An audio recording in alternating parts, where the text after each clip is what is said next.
আবর্জনাই এবার হতে পারে ভবিষ্যতের জ্বালানি।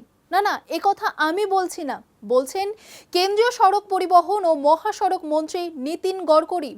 তার মতে শহরের বর্জ্য থেকেই তৈরি হতে পারে হাইড্রোজেন, আর সেই জ্বালানিতেই চলবে বাস সহ বিভিন্ন যানবাহন।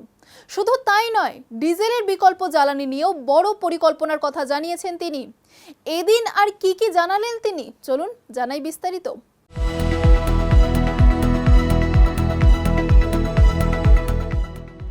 ভবিষ্যতের পরিবহন ব্যবস্থায় বড় পরিবর্তনের ইঙ্গিত দিলেন কেন্দ্রীয় মন্ত্রী নীতিন গডকরি। দিল্লিতে এক যুব সম্মেলনে বক্তব্য রাখতে গিয়ে তিনি জানান, শহরের পুরো এলাকার বর্জ্য থেকেই উৎপাদন করা সম্ভব হাইড্রোজেন, আর সেই হাইড্রোজেনই ভবিষ্যতে বাস সহ বিভিন্ন যানবাহনের জ্বালানি হিসেবে ব্যবহার করা যেতে পারে। নীতিন গডকরির দাবি, দিল্লিতে জমে থাকা প্রায় ৮০ লক্ষ টন আবর্জনার একটি বড় অংশ ইতিমধ্যেই এক্সপ্রেসওয়ে নির্মাণে ব্যবহার করা হয়েছে।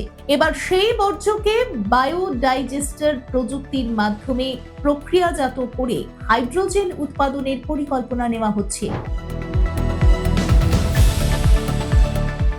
কেন্দ্রীয় মন্ত্রীর কথায় ২০২৭ সালের মধ্যে দেশকে আবর্জনা মুক্ত করার লক্ষ্য নিয়েই এই উদ্যোগ।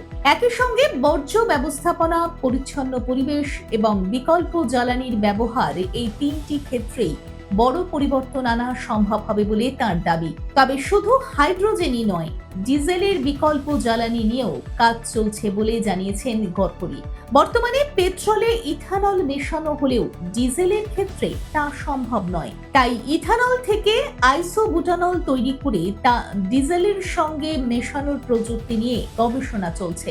যদিও এই প্রকল্প বাস্তবায়নের নির্দিষ্ট সময়সীমা বা বাণিজ্যিক ব্যবহারের দিনক্ষণ এখনো ঘোষণা করা হয়নি, তবুও আবর্জনা থেকে জ্বালানি তৈরির এই পরিকল্পনা সফল হলে তা দেশের পরিবহন ও পরিবেশ দুই ক্ষেত্রেই বড় পরিবর্তন আনতে পারে।